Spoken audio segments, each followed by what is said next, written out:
راننده گفتم چقدر مونده تا آخر خط؟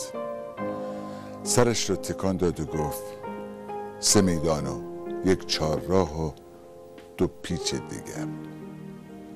به میدان دوم جوانتر شدم با 2 عکس سیاه و سفید.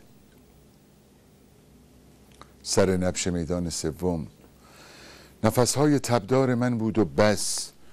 سر 4 راهی که بینام بود. از پیچ اول گذشتم. چقدر تشنم. آه، چشمه کجاست؟ به راننده گفتم چقدر مانده تا آخر خط؟ سرش رو تکان داد و گفت میرسی.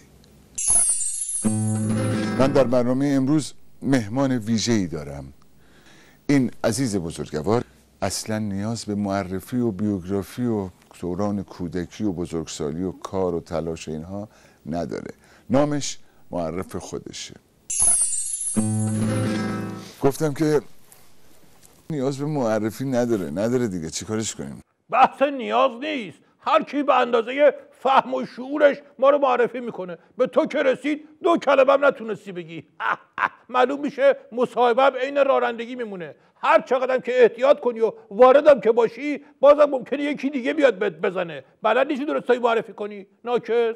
میخوام خیلی خود شیرینی کنم. آدم باید یه شیرینی داشته باشه که بتونه خود شیرینی بکنه. گربه دستش به گوشت نمیرسید میگفت کلسترول خونم بالاست رژیم گرفتم. حالا از این حرفا بگذرم. من که نیومدم با تو دهن به دهن بشم. اومدم یه بحث استراتژیکی اینجا بکنم. فهمیدی؟ گوشم به این خردریزا بده کار نیست. تو کلاس ما نیست که با ضعیف درگیر بشی. همه اینا نشانه شناسی قدرته، نشانه شناسی بزرگیه.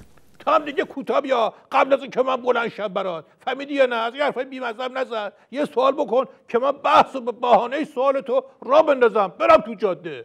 اما ما نشانه شناسی این نردبان رو گرفتیم و راجع بهش حرفایی میزنیم. 1. نردبان شما رو یاد چی میندازه؟ نردبون منو یاد چی میندازه؟ یاد دزدی، از دیوار خونه مردم بالا رفتن، اختلاس، محمد رضا رحیمی، صادق محصولی. این یه رشته دیگه نردبون مار و پله، مار، حاج آقا جنتی، حاج آقا مکارم. یه رشته دیگه هم سقوطه از نردبون، مثلا بشار، نوری مالکی. دیگه باقیش الان از نظر استراتژیکی نمیتونم تو برنامه بگم چون برمیگرده به بحث بیت مقام و اوضاع و این حرفا. اینا رو دیگه میون نمیکشم. برو ببینم.